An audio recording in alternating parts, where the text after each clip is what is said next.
ஆகாஷ்வாணி.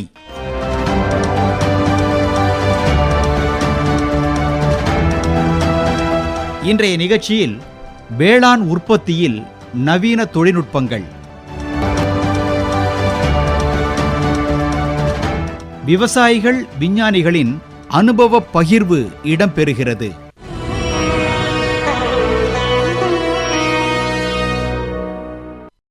வணக்கம், நான் அஞ்சு சிங். இந்த முறை குஜராத்தில் உள்ள ஹலோல் இயற்கை வேளாண்மை அறிவியல் பல்கலைக்கழகத்திலிருந்து உங்களிடம் கொண்டு வருகிறோம். இது இந்தியாவின் முதலாவது அல்ல, முழு உலகிலும் முதல் இயற்கை விவசாய பல்கலைக்கழகம். உள்நாட்டு பசு எவ்வாறு இயற்கை விவசாயத்தின் மையமாக இருக்கிறது என்பதை உங்களுக்கு சொல்வோம். சரி, பெரிய கைத்தட்டலுடன் ஆரம்பிக்கலாம். இந்த அறிக்கையை பார்ப்போம். ரசாயன உரங்கள் மற்றும் பூச்சிக்கொல்லிகளின் அதிகப்படியான பயன்பாடு விவசாயிகளினுடைய செலவுகளை அதிகரிக்கின்றது. பயிர்களில் உள்ள ரசாயன எச்சங்கள் தரத்தை மீறுகின்றன, மண் உற்பத்தி திறனை எதிர்மறையாக பாதிக்கின்றன. இயற்கை விவசாயம் இதற்கு முற்றிலும் எதிரானது. இது அடிப்படையில் ரசாயனம் இல்லாத விவசாய முறையாகும். இது இந்திய விவசாய மரபுகளில் ஆழமாக வேர்களை கொண்டுள்ளது.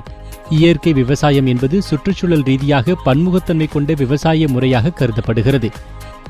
மரங்கள் மற்றும் கால்நடைகளையும் விரிவாக உள்ளடக்கியது. விவசாயிகள் பல வழிகளில் இயற்கை விவசாயத்தால் பயனடைகிறார்கள். உதாரணமாக, பயிர் செலவுகள் குறைக்கப்படுகின்றன மற்றும் விவசாயியின் பொருளாதார நிலைமை மேம்படுகின்றது. ஜீவாமிர்தம் மண் வளத்தை அதிகரிக்க பயன்படுகின்றது. நீண்ட காலத்திற்கு மண்ணின் ஈரப்பதத்தை பராமரிக்க விவசாய எச்சங்களை தழைக்கூலம் செய்வது அவசியம். எந்த ஒரு விவசாயியும் அக்னிஸ்டா, நீம் ஆர்க் மற்றும் தஷ்பரணி ஆர்க் போன்ற இயற்கை பூச்சிகளை எளிதாக தயாரிக்க முடியும்.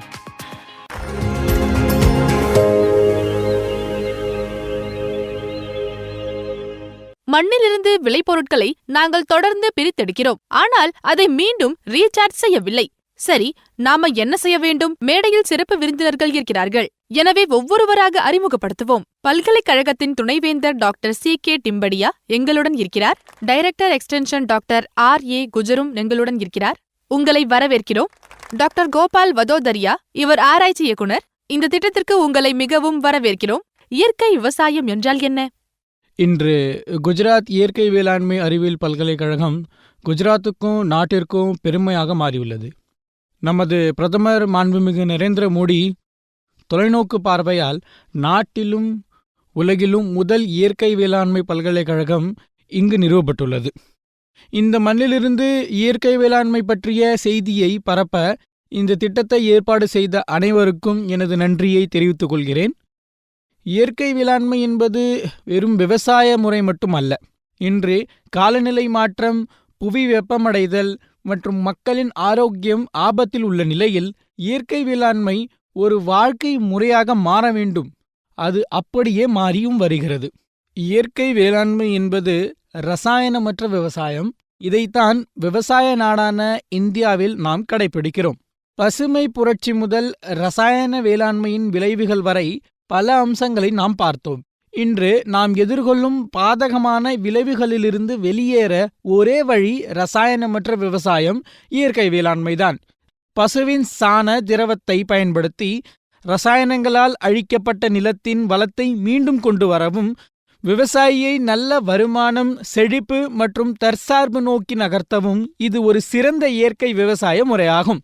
இயற்கை விவசாயத்தின் பரிமாணம் குறிப்பாக நாட்டுப்புற பசு, அதன் திரவங்களின் காணப்படும் அறிவியல். ஒரு கிராம் பசுவின் சாணத்தில் 300 முதல் 500 கோடி மைக்ரோப்ஸ் என்று அழைக்கிறோம். அவை நம் மண்ணில், அதாவது நம்முடைய சமையலுக்கு ஊட்டச்சத்தை தயார் செய்கின்றன. அத்தகைய நுண்ணுயிரிகளை அதிகரிக்க பசுவின் சாணத்திலிருந்து ஒரு பயோ ஃபார்முலேஷனை உருவாக்கியிருக்கிறோம். பீஜ் அம்ரித், ஜீவாமிரித், காஞ்சீவாமிரித் ஆகியவற்றை பயன்படுத்தியிருக்கிறோம். இந்த பசுவின் சாணம் உயிரி சூத்திரங்களை உருவாக்குகிறது, மேலும் அவற்றிலிருந்து நல்ல பலன்களை பெறுகிறோம். இயற்கை விவசாயத்திற்கு மாறும்பொழுது, அதாவது இயற்கை வேளாண்மைக்கு மாறும்பொழுது, மாட்டு சாணத்திலிருந்து தயாரிக்கப்படும் பயோ ஃபார்முலேஷனை பயன்படுத்துவது மூலம், தழைக்கூளம் போடுவது மூலமும், கலப்பு சமையல் முறைகள் செய்வது மூலமும், நீர்த்தேக்கங்களை உருவாக்குவது மூலமும் பல்லுயிர் பெருக்கத்தை வளர்ப்பது ஆகியவை விவசாயிகளிடையே பொதுவான புரிதலாக மாறியுள்ளது. சரியா சொன்னீங்க. நீங்க குறிப்பிட்டது போல இது எங்கள் கலாச்சாரம். நாம் எந்த பயிர்களை வளர்க்கலாம், இயற்கை முறைகள் மூலம் எந்த பயிர்களை சிறப்பாக வளர்க்க முடியும் என்பதை கண்டறிய நான் திரு குஜ்ஜர் அவர்களிடம் கேட்கிறேன். ஐயா, எல்லா பயிர்களையும் இயற்கையாக வளர்க்க முடியுமா, அல்லது சிறந்த பலனை தரும் சில மட்டுமே உள்ளதா? குஜராத்திலும் இந்தியாவிலும் வெவ்வேறு இடங்களில் வெவ்வேறு காலநிலைகள் உள்ளன. இயற்கை விவசாயத்தில் இந்தியாவின் எந்த மூலையிலும் உள்ள எந்த விவசாயியும் அனைத்து வகையான தாவரங்களையும், அனைத்து வகையான அரிசி, பருப்பு வகைகள் மற்றும் பிற பயிர்களையும் அவர்களால் எளிதாக வளர்க்க முடியும். இயற்கை விவசாயத்தில் மிக முக்கியமான விஷயம் என்னவென்றால், நீங்கள் எதை வளர்த்தாலும் அவற்றை ஒன்றோடொன்று சேர்த்து வளர்க்க வேண்டும். இதைத்தான் கலப்பு விவசாயம் என்று அழைக்கிறோம். இதன் காரணமாக என்ன நடக்கிறது என்றால், கலப்பு விவசாயம் காரணமாக 2 பயிர்களுக்கு இடையில், பல பயிர்களுக்கு இடையில் ஒரு மைக்ரோ கிளைமேட் உருவாகின்றது. மேலும் அந்த மைக்ரோ கிளைமேட் ஒவ்வொரு செடிக்கும் உதவுகின்றது. இதன் காரணமாக இயற்கை விவசாயத்துடன் நம்மால் பலவித பலன்களை பெற முடியும். டாக்டர் கோபால் அவர்களிடம் விதைகள் உள்ளூரில் கிடைக்கிறதா என்பதை நான் அறிய விரும்புகிறேன். இயற்கை விவசாயத்தில் என்ன வகையான விதைகள் பயன்படுத்தப்படுகின்றன? உள்ளூர் வகைகள் உள்ளூர் காலநிலை, மண் மற்றும் பூச்சிகளுக்கு ஏற்றவாறு மாற்றியமைக்கப்படுவதால் மிகவும் முக்கியமானவையாகும். அவற்றின் உற்பத்தி திறன் நிலையானதாகவே உள்ளது. அவற்றின் உற்பத்தி திறன் ஆண்டு முழுவதும் ஏற்ற இறக்கமாக இருக்காது. அவை நிலையானதாகவே இருக்கும். மேலும் இந்த விதைகளை நாம் பாதுகாத்து அடுத்த தலைமுறைக்கு வழங்க முடியும். இதன் பொருள், விவசாயிகள் தற்சார்பு உடையவர்களாக மாறுகிறார்கள். சந்தையில் இருந்து புதிய விதைகளை வாங்க வேண்டிய அவசியத்தை நீக்குகிறார்கள். அவர்கள் தங்கள் சொந்த நிலையான விதைகளை பயன்படுத்தலாம். எனவே இயற்கை விவசாயத்தின் அம்சம் என்பது வெளியில் இருந்து எதையும் இறக்குமதி செய்யக்கூடாது என்பதுதான். விதைகளோ அல்லது வேறு எந்த கூறுகளோ இல்லை. நாம் நமது சொந்த விவசாய நிலையத்தை பயன்படுத்தி இயற்கை விவசாயத்தை மேற்கொள்ள வேண்டும். சரி, விவசாயிகளிடமிருந்து சில கேள்விகளுக்கு பதிலளிப்போம். இயற்கை விவசாயத்திற்கும் ஆர்கானிக் விவசாயத்திற்கும் என்ன வித்தியாசம் என்று நான் அறிய விரும்புகின்றேன். இயற்கை வேளாண்மை என்பது மைக்ரோவேவ்ஸ்களை, அதாவது நுண்ணுயிரிகளை வளர்ப்பதுதான். மேலும் இந்த நுண்ணுயிரிகளை நாம் தாய் பசுவின் உடலிலிருந்து பெறுகிறோம். ஆனால் 33 கோடிக்கும் மேற்பட்ட நுண்ணுயிரிகள் பசுவின் உடலில் காணப்படுகின்றன. எனவே நான் சொல்ல வருவது என்னவென்றால், இயற்கை வேளாண்மை என்பது மைக்ரோப்ஸ்களை வளர்ப்பதுதான். அதாவது இயற்கை வேளாண்மை என்பது நுண்ணுயிரிகளை வளர்ப்பது. நுண்ணுயிர்களே தங்கள் நிலத்தில் தங்கள் தாவரங்களுக்கு சமையலறையை தயாரிக்கும் வேலையை செய்கின்றன. நான் உங்களுக்கு ஆர்கானிக் வேளாண்மை பற்றி சொன்னால், நாம் உரத்தை மிகப்பெரிய அளவில் பயன்படுத்துவது கரிம வேளாண்மை செய்யப்படுகிறது. ஆர்கானிக் வேளாண்மை என்பது உரத்தை பயன்படுத்தி விவசாயம் செய்வது என்று விஞ்ஞானிகளான நாம் இப்போது நிச்சயமாக சொல்ல முடியும். மண்ணில் டன் கணக்கில் உரம் சேர்க்க வேண்டும். அப்போதுதான் உணவுக்கு முழுமையான ஊட்டச்சத்துக்களை வழங்க முடியும். ஆர்கானிக் வேளாண்மை என்பது மிகவும் விலை உயர்ந்த நடைமுறை. விவசாயிகள் அனைத்து உயிரி உள்ளீடுகளையும் வெளியில் இருந்து இறக்குமதி செய்ய வேண்டும். இங்கே ஒரு பசுவை மட்டும் வளர்க்கவும் மற்ற அனைத்து பயிர்களையும் தாங்களாகவே வளர்க்கவும் பரிந்துரைத்துள்ளோம். விவசாயிகள் தங்கள் சொந்த பண்ணை கழிவுகளை மறுசுழற்சி செய்து மற்றும் தழைக்குழும் செய்வதற்கு பயன்படுத்த வேண்டும். ஜீவாமிர்தம், பீஜாமிர்தம் ஆகியவற்றை வீட்டிலேயே நீங்கள் தயாரிக்க வேண்டும். கலப்பு விவசாயம் என்பது இயற்கை விவசாயத்தின் மையக்கூறுதான்.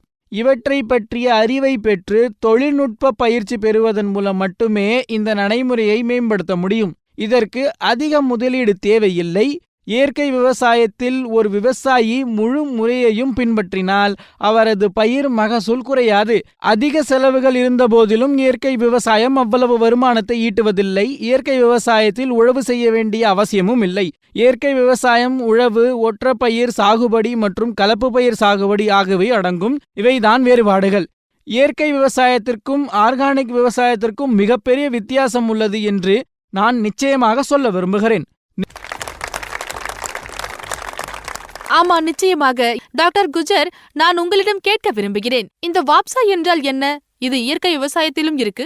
இயற்கை விவசாயத்தின் அனைத்து பரிமாணங்களிலும் மிக முக்கியமான ஒரு பரிமாணம் என்பது வாப்சா என்பதாகும். நமது 2 மண் துகள்கள், அதற்கிடையே 50% காற்று மற்றும் 50% நீர் என்ற சமநிலையில் இருக்கின்றது. இந்த சமநிலை வாப்சா என்று அழைக்கப்படுகிறது. வாப்சாவால் என்ன நடக்கிறது? வாப்சாவின் காரணமாக நமது செடி மண்ணிலிருந்து நல்ல அளவு ஊட்டச்சத்துக்களை உறிஞ்ச முடியும். அது மட்டுமல்ல, சாதகமான சூழலை உருவாக்குவதால் தண்ணீர், காற்று மற்றும் ஊட்டச்சத்துக்களை மிக நல்ல அளவில் அதனால் பெற முடிகின்றது. இதன் விளைவாக சிறந்த தாவர வளர்ச்சி ஏற்படுகிறது. நமது இயற்கை விவசாயத்தில் வாப்சாவை உருவாக்க நாம் உயர்த்தப்பட்ட படுக்கைகளை உருவாக்க வேண்டும். அதை ரேஸ்ட் பெட் என்று அழைக்கின்றோம். நமது நிலம், நமது நிலத்தின் சாய்வு மற்றும் கிடைக்கக்கூடிய மழை பொழிவின் அடிப்படையில் உயர்த்தப்பட்ட படுக்கையை உருவாக்க வேண்டும். அதன் மேல் நம் மரங்களை நட வேண்டும். அது மட்டுமல்லாமல் அதற்கேற்ப அதனை வளர்க்கலாம். வேறு சில விவசாயிகளும் உள்ளனர். அவர்களுக்கும் கேள்விகள் உள்ளன. பார்ப்போம் யார் கேள்வி கேட்க விரும்புகிறார்கள். வெள்ளம் மற்றும் வறட்சி காரணமாக விவசாயிகள் பெரும்பாலும் நஷ்டத்தை சந்திக்கிறாங்க. இப்ப விவசாயிகளும் அதிகரித்து வரும் மனிதவள பிரச்சனைகளை எதிர்கொள்றாங்க. ஏற்கனவே ஒரு சந்தை பிரச்சனை இருக்கு. ஆமா, இதற்கு தீர்வு எதுவும் இருக்கா? இயற்கை விவசாயம் என்பது இன்றைய மாறிவரும் காலநிலையில் பயிர்களை தக்க வைக்கக்கூடிய ஒரு அமைப்பாகும். இயற்கை விவசாயத்தில் நாம் நுண்ணுயிரிகளை வளர்க்கிறோம். நுண்ணுயிரிகளை வளர்ப்பது நமது மண்ணின் வளத்தையும் உற்பத்தி திறனையும் அதிகரிக்கிறது. அதன் துணைகளை அதிகரிக்கிறது. இதன் விளைவாக அதிக மழையின் போது நமது மண் அதிக தண்ணீரை தக்க வைத்து வெள்ளத்தை தடுக்கிறது. மேலும் மண் உயிருடன் இருப்பதால் நுண்ணுயிரிகள் செயல்பட்டு வருகிறது. மைக்ரோ அக்ரிகேட்ஸ் மற்றும் மைனோ அக்ரிகேட்ஸ் உருவாக வழிவகுக்கிறது. இது கார்பன் பிரித்தெடுத்தலையும் அதிகரிக்கிறது. இயற்கை விவசாயத்தின் மூலம் பசுமை இல்ல வாயுக்களை குறைக்க அனுமதிக்கிறது. மேலும் இயற்கை விவசாயத்தில் பல்லுயிர் பெருக்கத்திற்கு அதிக முக்கியத்துவம் கொடுக்கிறோம். இதன் பொருள் பல்வேறு வகையான பயிர்கள், பல்வேறு வகையான உயிரினங்கள் மற்றும் பல்வேறு வகையான நுண்ணுயிரிகள் இணைந்து வாழ்கின்றன. நிலையான மைக்ரோ கிளைமேட்டை பராமரிக்கின்றன. இதன் காரணமாக மண் நிலையானதாகி அதிக வெப்பநிலை, அதிகப்படியான மழைப்பொழிவு அல்லது வறட்சி எதிராக ஒரு பஃபர் செயல்படுகிறது. இது இந்த அதிர்ச்சிகள் அனைத்தையும் உறிஞ்சி மண்ணுக்கு எதிர்ப்பை வழங்கும். காலநிலை மாற்றத்தின் போது கூட நல்ல அறுவடைகளை உறுதி செய்து மண்ணின் எதிர்ப்பை அதிகரிக்கும். கண்டிப்பா.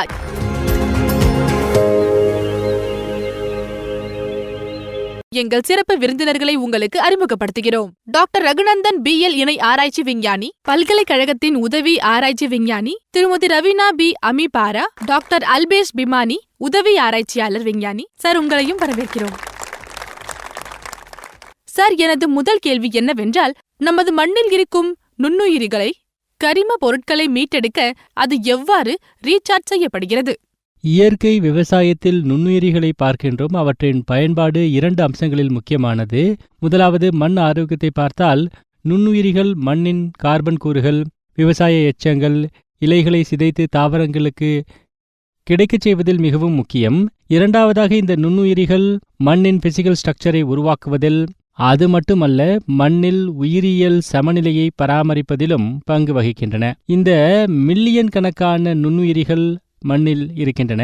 மேலும் அவை சமநிலையை பராமரிப்பதில் பங்கு வகிக்கின்றன. நோய் கிருமி நுண்ணுயிரிகளை கட்டுப்படுத்துவதிலும் அவை முக்கிய பங்கு வகிக்கின்றன. இந்த நுண்ணுயிரிகள் தாவரத்தினுடைய வளர்ச்சியிலும், அது மட்டுமல்ல நோய்களுக்கு தாவரத்தின் எதிர்ப்பை அதிகரிக்கச் செய்வதிலும் இது உதவுகின்றது.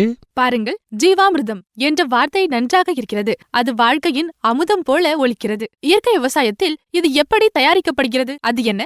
தயாரிக்க நமக்கு 10 கிலோகிராம் மாட்டு சாணம் மற்றும் 10 லிட்டர் மாட்டு சிறுநீர் தேவை. பசுமாட்டு சாணம் மற்றும் பசுமாட்டு சிறுநீர் கலவையை உருவாக்கி அதில் சேர்க்க 200 லிட்டர் பிளாஸ்டிக் தொட்டி அல்லது ட்ரம் தேவை.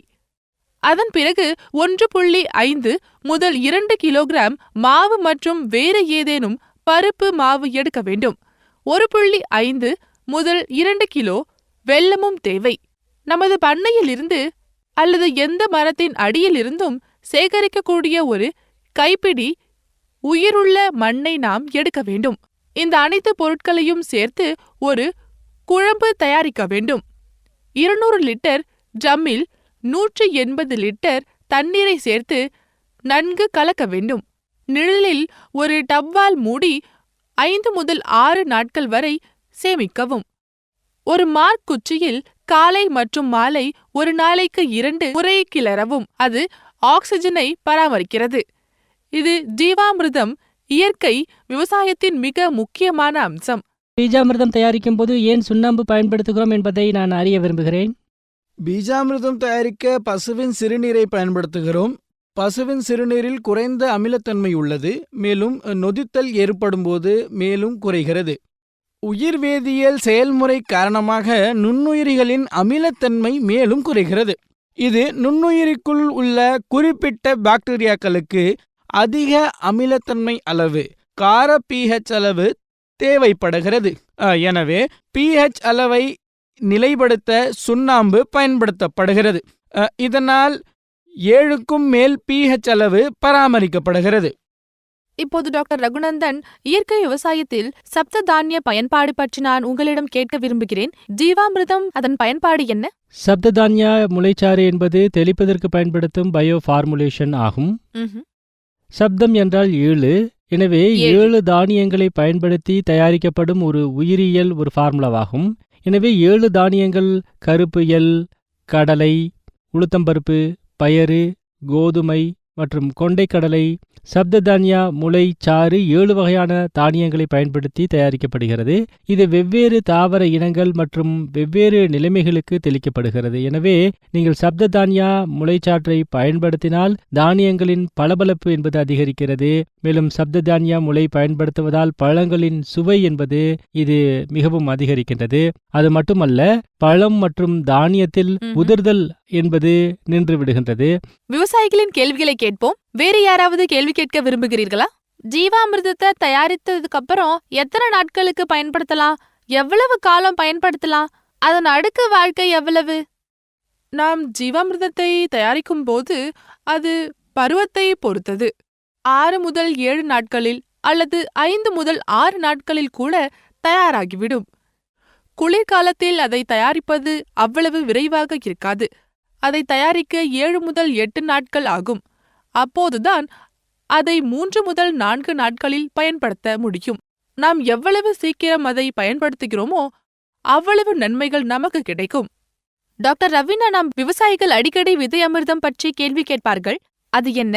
ஆம், விதை அமிர்தம் இயற்கை விவசாயத்தின் ஒரு முக்கிய அம்சமாக கருதப்படுகிறது.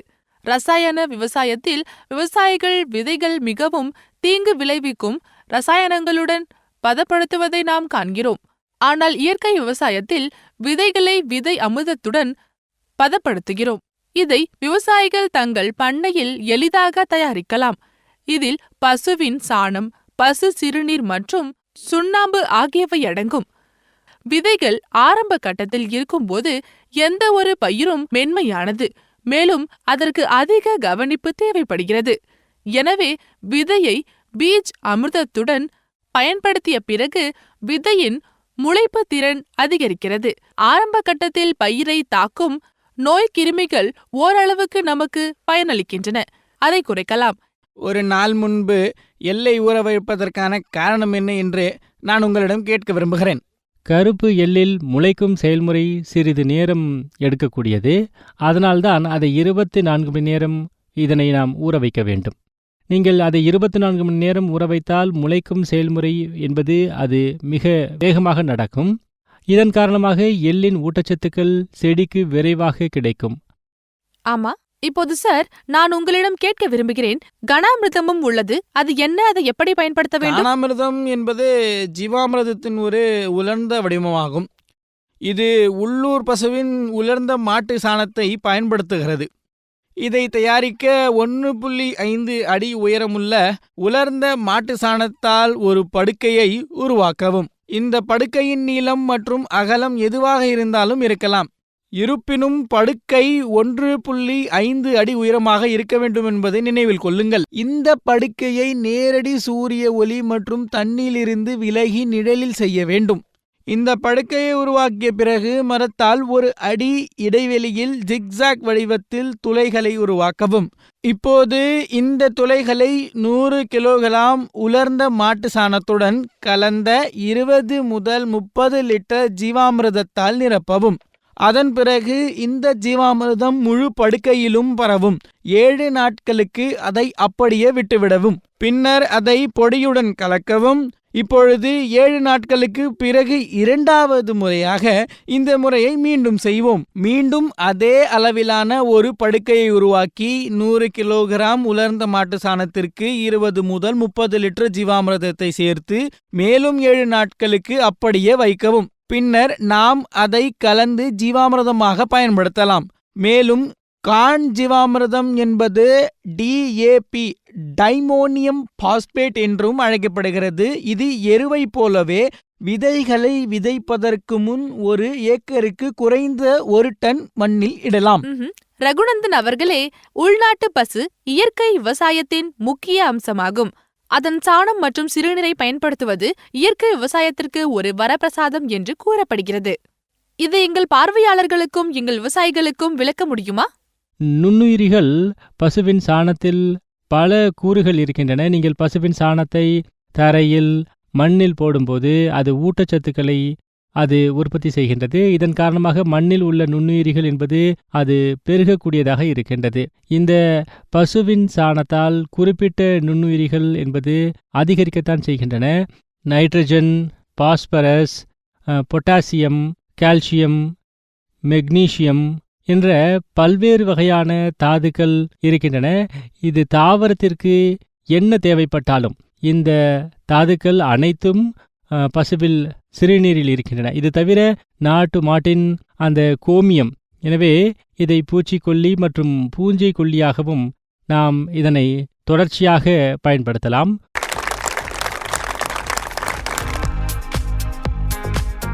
இந்த பிரிவில் விவசாயிகள் தங்கள் லாபத்தை எவ்வாறு அதிகரிக்கலாம் என்பதை விவாதிப்போம். இந்த பிரிவில் எங்களுடன் சேரும் எங்கள் சிறப்பு விருந்தினரை நான் உங்களுக்கு அறிமுகப்படுத்துகிறேன்.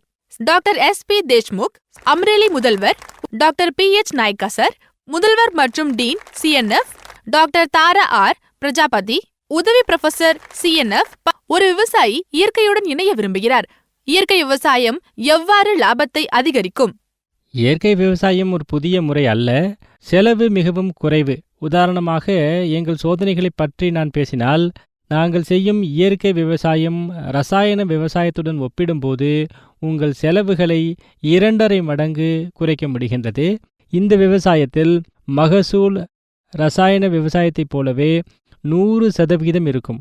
ஒரு விவசாயி தனது மகசூல் குறைவாக இருப்பதாக அவர் உணர்ந்தால் கூட அவரது செலவுகளை கருத்தில் கொண்டு அவர் இதனை பின்பற்றினால் அவருக்கு மிகவும் லாபகரமாக இது இருக்கும்.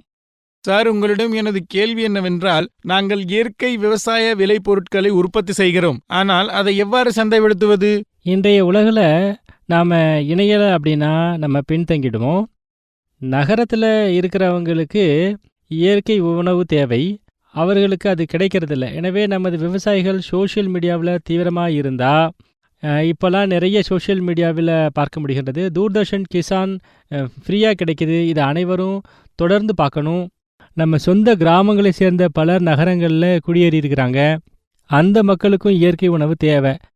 நமது பண்ணையில் நம்ம எதை விளைவிச்சாலும் தீபாவளியோ அல்லது தசராவில் அவங்க இங்கே வந்தால் அவங்களுக்கு நம்ம இதை கொடுக்கணும். நீங்கள் வாங்கும் பருப்பு வகைகளை நான் உங்களுக்கு கொடுக்குறேன் அப்படின்னு அவங்கள்ட்ட சொல்லணும். அதை சந்தையில் விட சற்று குறைந்த விலையில் நம்ம அதை கொடுக்கணும்.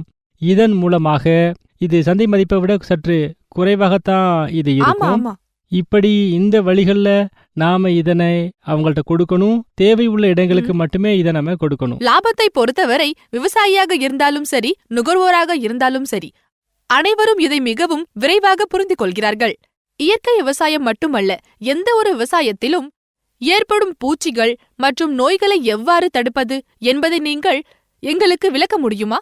நீங்கள் இயற்கை விவசாயத்தின் 5 பரிணாம கொள்கைகளை ஏற்றுக்கொண்டால் நீங்கள் நிச்சயமாக எந்த ரசாயனங்களையும் தெளிக்க வேண்டிய அவசியமில்லை. மேலும் அதில் நாம் செய்யும் மற்ற விஷயங்களான ஆக்ஷனாமிர்தம், பிரஷாமிர்தம் மற்றும் தர்ஷனாப்ரியாக் போன்றவையும் குறைவாக பயன்படுத்தப்படும். ஏனெனில் இயற்கை விவசாயத்தின் முதல் பரிணாம பீஜாமிர்தத்தின் கொள்கையாகும். எனவே நீங்கள் விதைகளை பதப்படுத்தினால் அவற்றின் முளைப்பு சிறப்பாக இருக்கும், அவற்றின் வேர் விடும் தன்மை சிறப்பாக இருக்கும், அவற்றின் வளர்ச்சி வீரியமாக இருக்கும். மேலும் அவை உறிஞ்சும் பாக்டீரியாக்களை எதிர்ப்பு போராடும் திறனை சுமார் 30 நாட்களுக்கு வளர்த்து கொள்ளும். ஆனால் ஆம், அது சரியா? நீங்கள் இடைப்பயிர் மற்றும் கலப்பு பயிர் செய்து ஜீவாமிர்தம் காண ஜீவாமிர்தத்தை பயன்படுத்தினால் மண்ணுக்குள் நுண்ணுயிரிகளின் எண்ணிக்கை அதிகரிக்கும். எனவே நுண்ணுயிரிகள் ஆன்டிபயோட்டிக் மற்றும் எபிபயோட்டிக் வழிகள் வாழ்கின்றன. எனவே வயலின் சக்தியை உருவாக்குகிறது.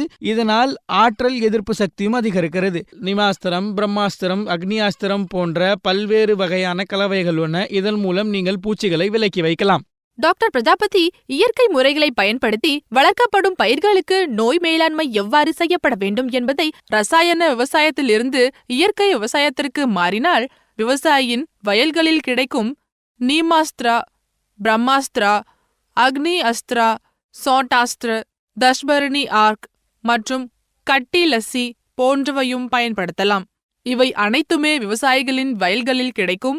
இதை வைத்தே அவர்கள் இதை செய்ய முடியும். இவ்வாறாக பயனடைய முடியும். இது தொடர்பான கேள்வி யாரிடமாவது உள்ளதா? சார், இயற்கை விவசாயத்தில் பூச்சி மற்றும் நோய் மேலாண்மை எப்போ நமக்கு ரொம்ப அவசியம் அப்படின்னு கேட்க விரும்புகிறேன். எங்கள் குறிக்கோள் பூச்சிகளை கொல்வது அல்ல, ஆனால் அதை விலக்கி வைப்பது. அது ஒரு உணவை வலை என்பதால் மற்ற உயிரினங்களும் அதை சாப்பிடுவதன் மூலம் உயிர் வாழ்கின்றன. அதனால்தான் அதை இயற்கையிடம் விட்டுவிட வேண்டும். எனவே நாம் அத்தகைய ஒரு அமைப்பை உருவாக்கி அதை அனுப்பினால் அது உணவளிக்கும் எதிர்ப்பு செயல்பாட்டை கொண்டிருக்கும். பூச்சி அதற்குள் வராது, அதன் மீது முட்டையும் இடாது, அதை சாப்பிடாது. இது நமது பயிர்களையும் காப்பாற்றும் என்பதை நான் தெரிவித்துக் கொள்கிறேன். நிமாஸ்திராவை உருவாக்க முதலில் உங்களுக்கு என்ன தேவை? வேப்ப இலைகள், இல்லையா? சரி, ஒவ்வொரு அம்சத்திலும் உள்ள மூலப்பொருள் என்ன? நீங்கள் செய்த ஒவ்வொரு ஆயுதத்திற்கும் மாட்டு சிறுநீர் தேவை, இல்லையா? மேலும் தண்ணீர், இதை நாங்கள் சேர்க்கிறோம். நிமாஸ்திராவில் தர்பர்ணி ஆர்க்கில் மாட்டு சாணத்தை பயன்படுத்துவது கட்டாயமா? இல்லையெனில் நீங்கள் பிரம்மாஸ்திரத்தில் மாட்டு சாணத்தை பயன்படுத்த வேண்டியதில்லை. மாட்டு சாணம் மட்டுமே. மன்னிக்கவும், நீங்கள் மாட்டு சிறுநீரையும் பயன்படுத்த வேண்டும். நான் முதலில் நிமாஸ்திராவை பற்றி பேசுவது போல் உங்கள் வேம்பு இலைகள் 5 கிலோ எடுத்து அவற்றை நன்கு கலந்து 10 லிட்டர் மாற்று சிறுநீர் மற்றும் 1 முதல் 2 கிலோ மாட்டு சாணத்தை எடுத்துக் கொள்ளுங்கள். மூன்றையும் 100 லிட்டர் தண்ணீரில் நன்கு கலந்து 2 நாட்கள் அப்படியே வைக்கவும். காலையிலும் மாலையிலும் 2 முறை 15 நிமிடங்கள் கிளறி நொதிக்கவும். இந்த நிமோஸ்திரா 48 மணி நேரத்தில் தயாராகிவிடும். எனவே நீங்கள் 6 லிட்டர் நிமோஸ்திராவை சுமார் 200 லிட்டர் தண்ணீரில் கலந்து தெளிக்கலாம். நிச்சயமா. விவசாயிகளிடம் செல்வோம். விவசாயிகள் யாராவது ஒரு கேள்வி கேட்க விரும்புகிறீர்களா? எனக்கு ஒரு கேள்வி இருக்கு. இயற்கை விவசாயத்தில் மிளகாய், இஞ்சி மற்றும் பூண்டு சாற்றை எவ்வாறு பயன்படுத்துவது?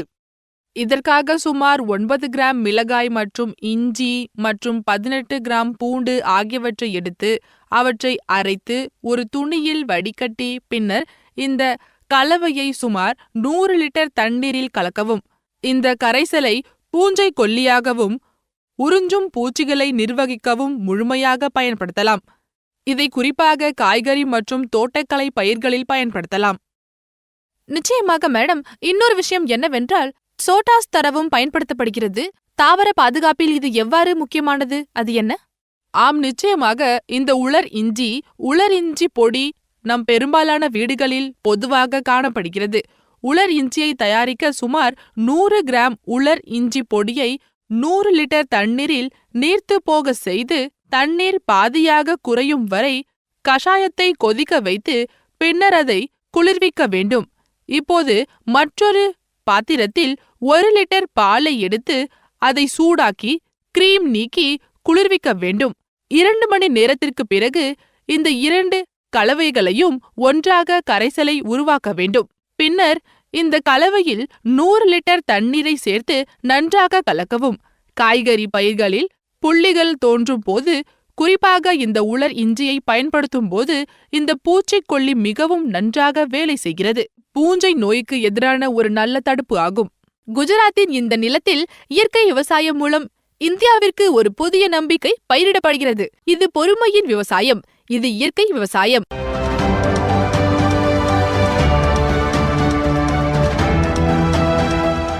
நேயர்கள் இதுவரை கேட்டது வேளாண் உற்பத்தியில் நவீன தொழில்நுட்பங்கள், விவசாயிகள் விஞ்ஞானிகளின் அனுபவப் பகிர்வு.